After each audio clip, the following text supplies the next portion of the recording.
Welcome back to Module 8, MT1. For our discussion for the Part 2 of Module 8, we will be discussing about amines and amides. Again, this is part of our last module for the MTChem 1 lecture. I am Ms. Ansela Lozano, your module writer for Module 8. Let's start by introducing our Module 8 Part 2 outline, wherein we will be showing the topics to be discussed under amines, amides, and of course their physical properties and reactions. For amines, we will be discussing about the structure, classification, and the nomenclature of amines. The basicity of amines will also be tackled along with the importance of amines in our body. Under amides, on the other hand, we will be discussing about the structure and classifications, including also its nomenclature. We'll be including the uses of amides in our discussion before proceeding with the physical properties and reactions of both these amines and amides. For the final part of our discussion for Module 8, we'll be tackling about the preparation of amines and quaternary ammonium salt. Let's take a look at our objectives for Module 8, Part 2. Again, for the general properties of Module 8, we will be determining the physical and chemical properties of carboxylic acids and their derivatives, along with amines and amides. We'll also be discussing or discussed already their classical and IUPAC nomenclature. For this session, our specific objectives are, at the end of this lecture, you should be able to first determine the correct way of naming amines and amides, be familiarized with their structures and classification, and then identify the chemical reactions which involves amines and amides. Now, before we proceed with our lesson proper for the discussion of the last two organic compounds, let's have a quick recap about these different organic compounds that we have already discussed. This will greatly help us refresh and to easily understand the concepts to be discussed as we further go through with the lesson. You all know that organic compounds are very crucial and essential in living organisms. Kindly keep in mind that we have the most abundant elements in living organisms, which are carbons, hydrogens, oxygen, and nitrogen. These four elements are very crucial in talking about organic compounds, and you have encountered them quite a lot. In the discussion of organic compounds, we first discussed about the relationship between carbon and hydrogen, wherein you've encountered them mostly in talking about alkanes, alkenes, and alkynes, wherein their only differences is the number of bonds between carbon and hydrogen. As we progress further in the discussion of these organic compounds, we've also encountered the inclusion of oxygen in this group. So we've talked about already about alcohols, phenols, ethers, aldehydes, ketones, carboxylic acids, and esters. Now for this Module 8, or for the last part of our Module 8, we will be including the last most abundant element in living organisms, which is nitrogen. So upon discussing or upon explaining the structures and classifications of both amines and amides, we will be encountering now a new element, which is nitrogen. Okay? I called it a new element because we have not yet encountered it upon talking about the earlier organic compounds throughout our discussion. Let's take a quick review about the bonding characteristics of nitrogen. As we all know, nitrogen is an element that is in group 15 or 5A of the periodic table of elements. It has 5 valence electrons, which makes their Lewis structure look like this. Upon looking at this Lewis structure, you can observe that it has 3 free hydrogen, wherein it can bond with other elements or in other compound groups. Please keep this in mind about the number of bonding that a nitrogen can make because this is very important when discussing about the two organic compounds which is amines and amides. In the discussion of amines and amides, we will be mostly encountering an inorganic compound more often, and that is ammonia. Ammonia is an azane or it is a colorless inorganic compound of nitrogen and hydrogen. When we say azane, it's in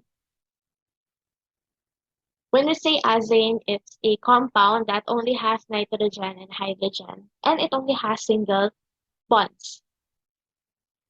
So you might be familiar with ammonia. This is usually in gas form, and it is a highly irritating gas with strong pungent odor. Here is the structural appearance of ammonia. So we most likely associate ammonia with a strong, pungent, or foul odor. Okay? You can easily distinguish it by its smell. So we will be encountering ammonia as we talk through with the remaining organic compounds, which are again amines and amides. Let's now proceed with the discussion of amines. Going back to our outline a while ago, so when talking about amines, we will be talking about their structure and classification. We'll also be talking about nomenclature or the naming of amines, which is two ways. We will be using the common system and the IUPAC rules when naming them. We'll also be talking about the basicity of amines and then proceed with identifying why amines are important to us. Let's start our discussion with the structure and classifications of amines. Amines is an organic compound derivative of ammonia, in which one or more alkyl, cycloalkyl, or aryl groups are attached to the nitrogen atom. Now, in talking about the classifications of amines, they are classified based on how many hydrocarbons are bonded to the nitrogen atom. Let's take a look at this picture. This picture already shows the different types or different classifications of amine, namely primary, secondary, and tertiary amines. It says here that it's an organic derivative of ammonia in which one or more alkyl, cycloalkyl, or aryl groups are attached to the nitrogen atom, replacing the hydrogen. Let's take a look at this table. We have here the classifications of amine, again, primary, secondary, and tertiary, their nitrogen bonds, and the general formula, also showing their structure. Amines, again, are a organic derivative of ammonia. Remember that ammonia has this structure. So it has three hydrogens attached to it. Okay? Now, talking about a while ago, the different classifications of amines are based on how many hydrogen or how many alkyl groups are attached to our amine. Okay, so for primary amines, it is bonded to one hydrocarbon and two hydrogen atoms. This is the general formula, and then looking at it, we have here one hydrocarbon, and then we have two hydrogen atoms. This is primary amine. Secondary amine, on the other hand, this is bonded to two hydrocarbons and one hydrogen atom. We have here two hydrocarbons. This is one, two, and then we have the only organic atoms. As you can see, we are not adding, okay, we are not adding hydrocarbons. Instead, we are replacing hydrogen with a hydrocarbon. Remember that we talked earlier about the bonding characteristic of nitrogen. It can only form three bonds. Tertiary, on the other hand, it is bonded to three hydrocarbons with no hydrogen atoms attached to it anymore. All of the hydrogens of ammonia are replaced with an R group or our hydrocarbon. These are the differences between the primary amines. As we increase, okay, from primary to tertiary, the number of hydrogen atoms lessen while the number of hydrocarbons increases. Now, there is what we call the primary alcohol, secondary alcohol, etc. And there is also that classification for amines. But what are their differences? We have here a third butyl alcohol and a third butylamine. But as you can see, third butyl alcohol is a tertiary alcohol while third butylamine is a primary amine. In alcohols, we are looking for the number of hydrocarbons attached to our central carbon. So we have here three hydrocarbons attached to it. So this is now a tertiary alcohol. On the other hand, in third butyl, this is still a primary amines. Looking at them, they might be similar in structure, quite similar in structure, but they have different classifications. That is because in amines, we are looking at the hydrogens attached to our nitrogen atom. Okay? Looking at this one, we have our nitrogen. Attached to it is two hydrogen and then one hydrocarbon. If you are to go back to our definition for classifications, a primary amine is a nitrogen attached with two hydrogens and one hydrocarbon. Okay? The difference is that in alcohols, we are looking at our central carbon. In amines, we are looking at the attachments in the nitrogen. We're focusing on the nitrogen. Let's have an exercise in identifying the different classifications of amines based on the given example. So we have here a nitrogen wherein we have three hydrocarbons attached to it. Since it has three hydrocarbons and no hydrogen, this is now a tertiary amine. Take a look at another one. Look for our nitrogen. It's located here. How many hydrogens are attached to it? We have 1, 2. And then we have one hydrocarbon attached also to it. Let's take a look what type of amine is this. This is a primary amine because there is only one hydrocarbon attached to it. Next one. Again, take a look at our nitrogen. We have one hydrogen attached to it, and then we have two hydrocarbons attached to our nitrogen. So this is now a secondary amine. Hopefully you're following through and you understand the differences between these different classifications. Let's proceed with another example. For this one, let's take a look at our nitrogen, which is located here. Then there is no hydrogen attached to it. We have 1, 2, and 3 carbons, including a cycloalkyl group attached to it. So this is now classified as a tertiary amine because there are no hydrogens attached to it.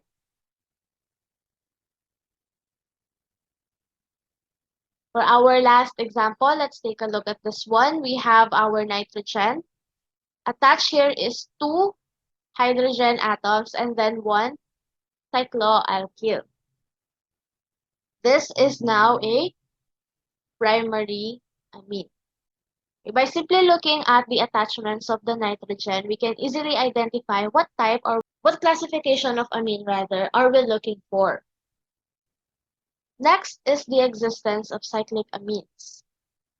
Cyclic amines are very possible when talking about amines, and they are always either secondary or tertiary. We also call them as heterocyclic compounds. So this is an example of a cyclic amine. Again, in cyclic amines, it's always either secondary or tertiary amine. Let's now proceed with the nomenclature or the naming of amine groups. Let's first start with the common system of nomenclature as mentioned during the discussion of our outline, we will be delving or we will be observing two systems, which is the IUPAC naming system and the common system of nomenclature. For the common system of nomenclature, here are our rules. First, you named by listing the alkyl groups attached to the nitrogen atom. So we will be looking for the alkyl groups, counting them, and then we have to arrange them in an alphabetical order. After that, you can now add the suffix amine. We also have to keep in mind that it only appears as one word, right? And then if there are identical subgroups or identical alkyl groups, we can only add di or tri at the beginning of the group. Let's have some examples. So we have here ethylamine. So this will be its appearance. It has two carbons and an amine group attached to it. Dimethylamine indicates that there are two methyl groups attached to our nitrogen.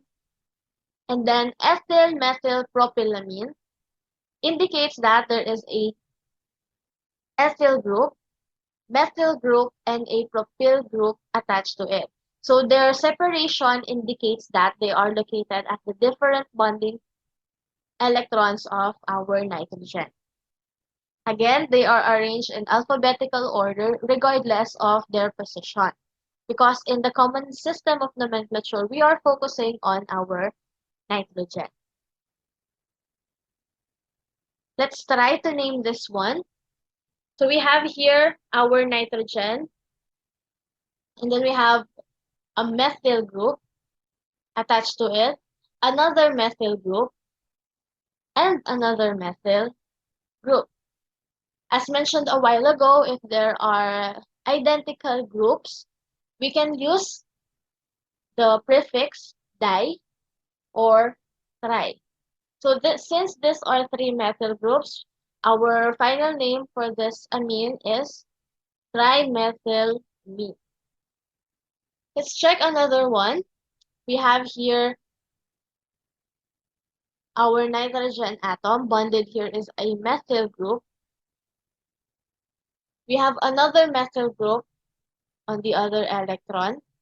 Then for this one, we have a phenyl group. So what will be its name? Now we have two methyls. So this is dimethyl and a phenyl group.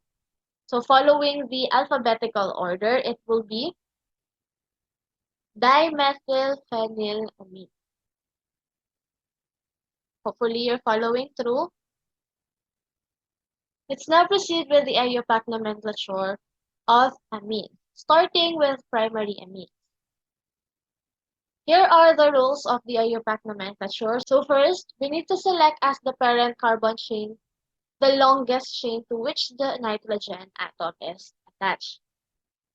First, we have to look for the nitrogen atom and then look for the longest chain attached to it. That will be our parent carbon chain. Next, change the E ending of the parent chain to amine. Okay, so we will be dropping the last E and then changing it to amine. And then you can start numbering your parent chain. Start number 1 to the end wherein there is the nearest nitrogen atom. So you have to choose on either ends and then choose the one where it is nearest to the nitrogen atom. The position of attachment of the nitrogen after counting them or assigning numbers to them, we can indicate it in our final name by indicating a number in front of the parent chain. Just put the number of the nitrogen atom on the parent chain. The identity and location of any substituents, like a substituent as an alkyl, are appended to the front of the parent chain. Any substituent should be put in front of our amine group or amine name. Let's discuss the rules one by one. We have here our sample amine compound. So for our first step or first rule is that select as the parent chain the longest chain to which the nitrogen atom is attached. And then as you can see here, we have a linear structure. And then we have our amine group attached or the nitrogen group attached. Okay. So why is it the longest chain? It is only linear. So we have 1, 2, 3, 4 carbons.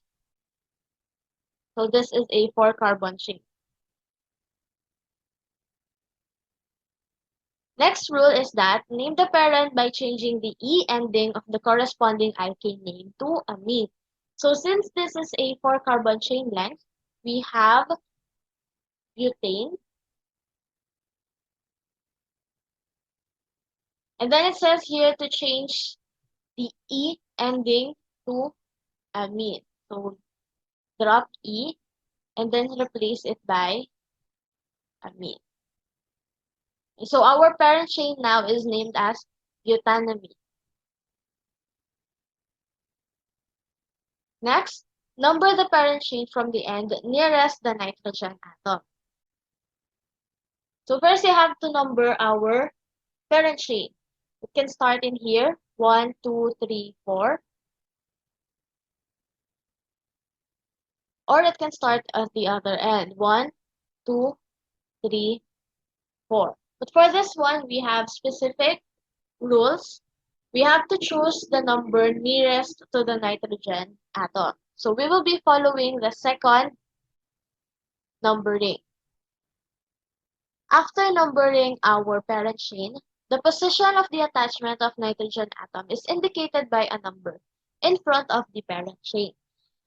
From numbering them, we can now identify which carbon is our nitrogen located. So it is located at 2, okay, at carbon 2. So all you need to do is attach this position in front of our parent name, wherein we can simply put 2 in front of our parent name, which is butanamine. Let's take a look if our answer is correct. As you can see, we got the correct answer for the naming or for the name of this given compound. Now, another rule that is stated here is that the identity and location of any substituents or any alkyl group are appended in front of the parent chain. So if we have any substituent included in our compound, we can put them in front of our parent name. Okay, of course, including also their location. Let's have a quick exercise on naming amines or primary amines. But before that, let's take a quick look of our rules. Again, for the first rule, you have to select the longest carbon chain in which the nitrogen attached and consider it as your parent amine. To indicate the parent amine, you have to change the E ending of the corresponding alkane to amine. And then start numbering your parent chain now. You start numbering from the carbon nearest to the nitrogen atom.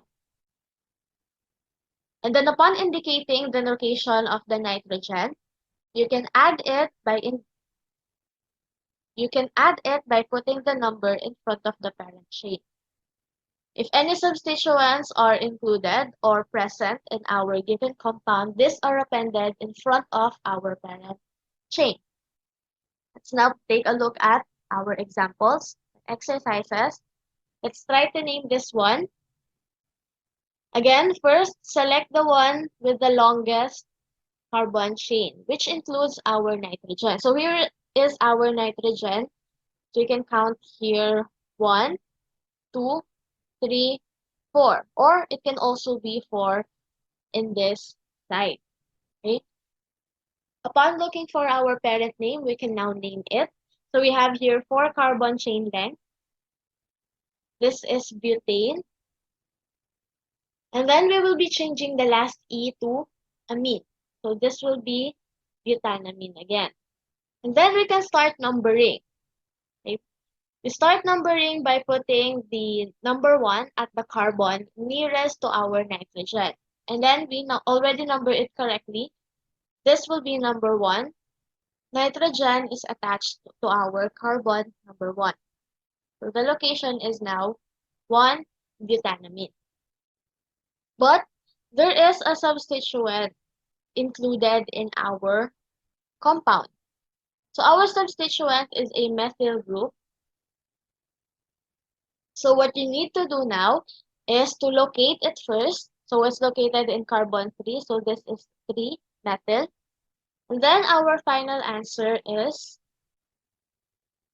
3-methyl 1-butanamine. Remember that if there are any substituents, we simply need to append this substituent name and location in front of our parent name. Again, this is 3-methyl 1-butanamine. Let's take a look at this compound now. And as you can see, we have 2 amines present in our compound. Now, this is what we call a diamine. In diamines, the final E in the parent carbon chain is retained. This is to facilitate for pronunciation, and then the suffix diamine is added. We will just be following the rules similar to those with amines, only one amine. So let's take a look at our parent chain. We have here 1 and 2 carbons. So this is 2 carbon chain length, which is an ethane. And then it says here the final E of the parent carbon chain is retained. And then we simply need to add diamine.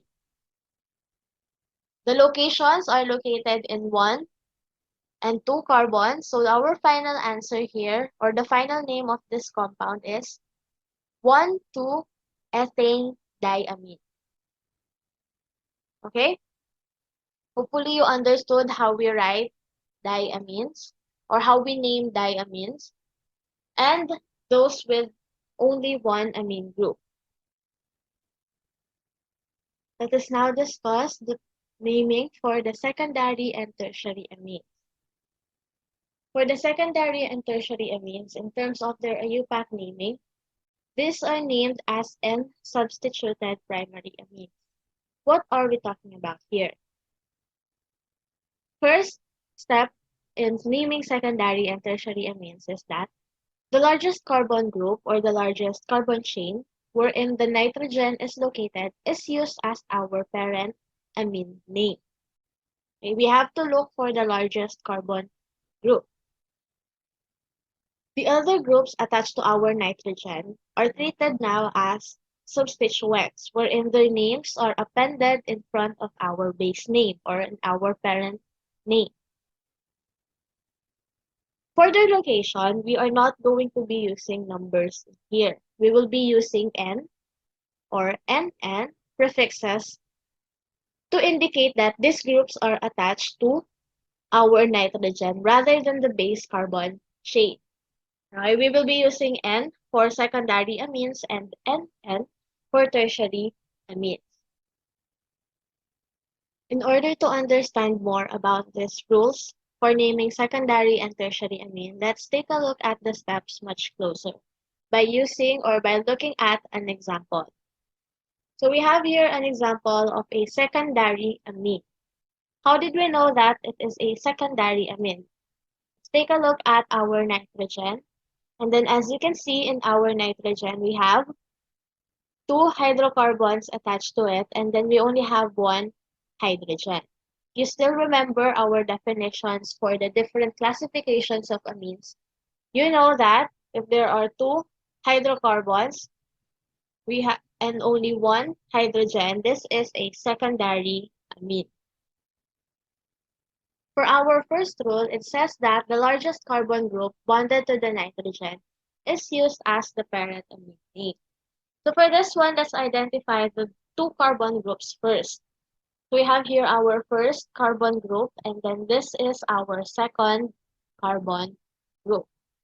By simply looking at it, you can identify that the second carbon group will be our parent amine name. So for this one, we have 1, 2, 3, and 4 chain carbon length. So we have 4 chain 4 carbon chain length. So this is a butane.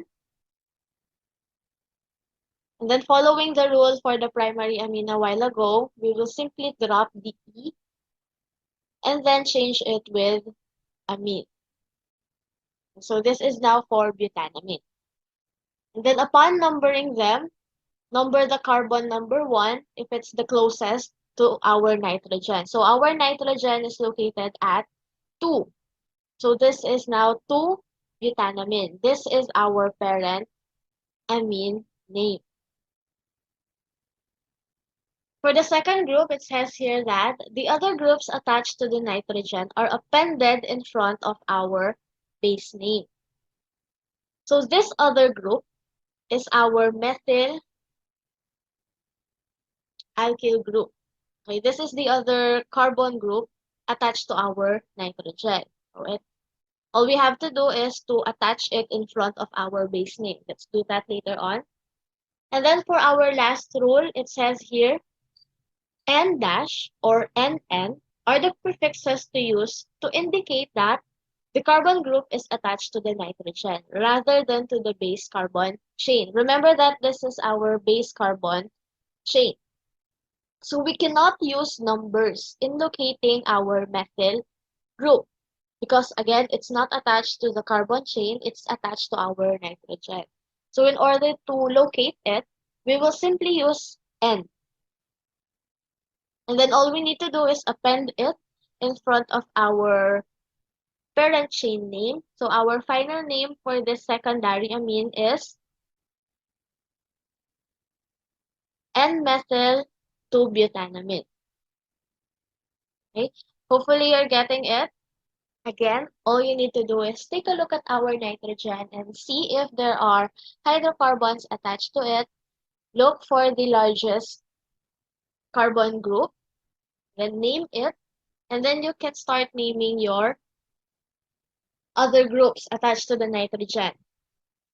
Locate them or append their name in front of our parent chain by putting N. Now, what are we talking about if we are using amines as substituents?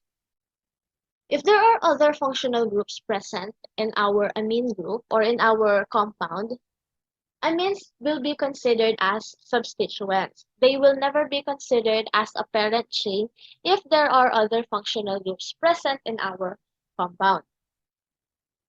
The NH2 functional group will be called the amino group. Okay, it will be called as an amino group. So for this one, this is named as an aminopentanoic acid. Our parent chain here or our parent name is the carboxylic acid. So we have here 1, 2, 3, 4, 5. So we have pentanoic acid as our parent chain and then a substituent amino group. So all we need to do is locate, okay, our amino group and then append the word amino in front of our parent chain. Again, amines are always considered substituents if there is an existence of other functional groups. Next, how about aromatic amines? The simplest aromatic amine that may exist is an aniline. It is simply a benzene ring with an amine attached to it. Other simple aromatic amines are named as derivatives of aniline. So this is an aniline. Again, we have the amine attached to it. It's a benzene ring with an amino group. Let's proceed now with the exercises for naming amines. This is a combination of both the primary, secondary, and our aromatic amines. So for exercise number 1, let's locate our nitrogen. So here is our nitrogen. And then simply by looking at it, this is a secondary amine. Okay, this is a secondary amine. Why is it secondary amine? We only have 1 hydrogen and then you can see that there are 2 hydrogen groups attached to it. Now, let's take a look at the two carbon groups. Which do you think is the largest carbon group? We have the first one, and then the second one. For this one, the second one is our largest group. If you can see, if you were to just look at it and locate for the carbons, you will see that the first one has an ethyl group because we have two carbons here. And then for the second one, even if you only see two carbons here, this one can be expanded. This one is CH, CH, CH, and CH. Okay, so CH2 will be repeated 4 times. Okay, so we now have in this one, 1, 2, 3, 4, 5 carbon chain length. So this is the large one. So this will be our parent name. Okay, so this is 5 carbon chain lengths. We have pentane. Since this is pentane, we will be removing E. It will be changed to pentanamine. And then for the location of the nitrogen, this is given that it is located at the first carbon. So this 1-pentanamine is our parent chain name.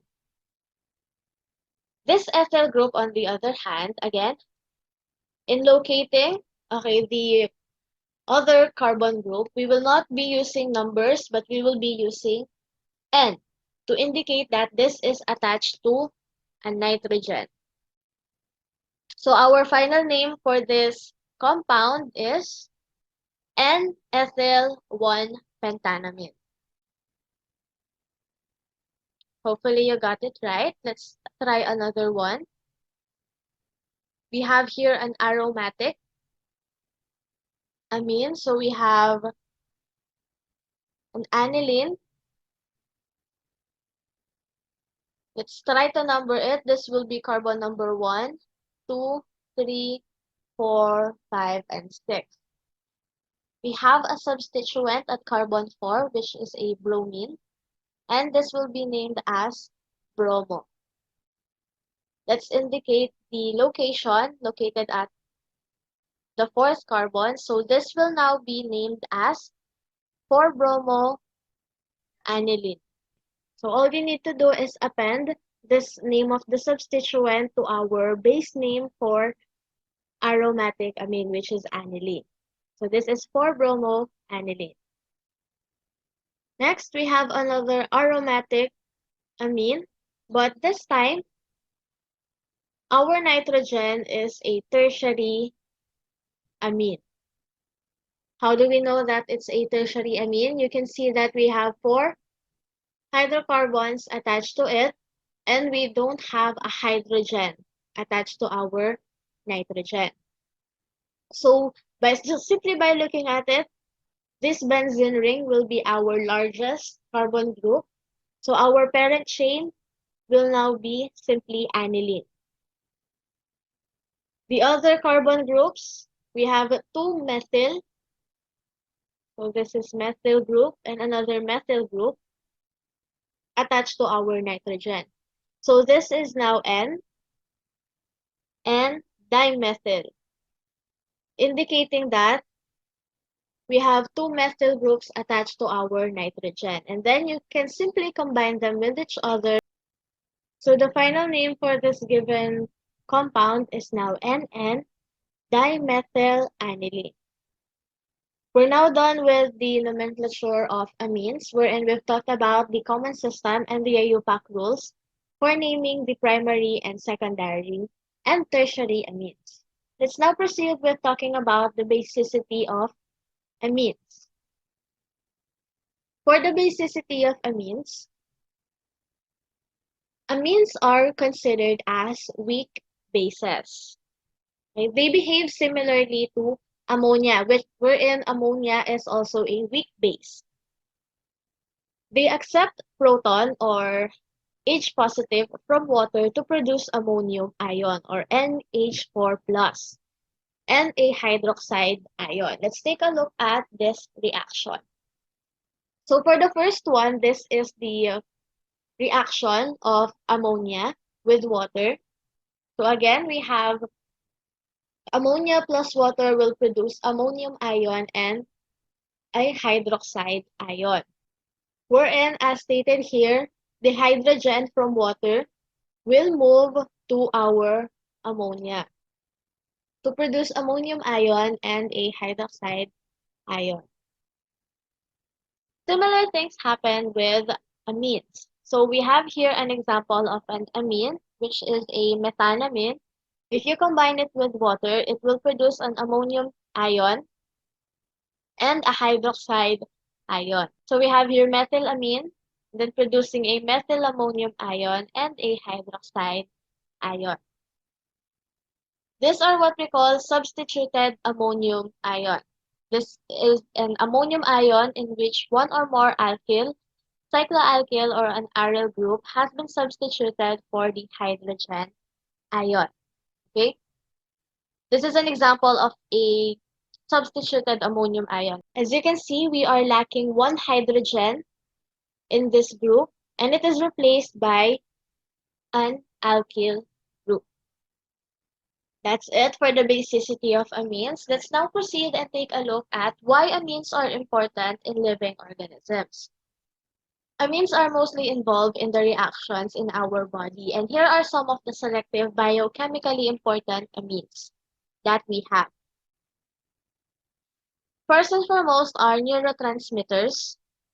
A neurotransmitter is a chemical substance that is released at the end of the nerve and travels to another nerve to trigger a nerve impulse. Okay? It's like sending messages.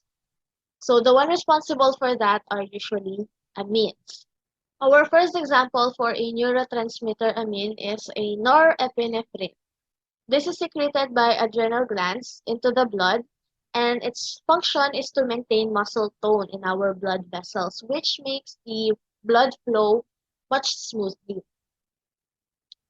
Another one is dopamine, which is found in brain, and deficiency of this neurotransmitter may cause diseases like Parkinson's disease.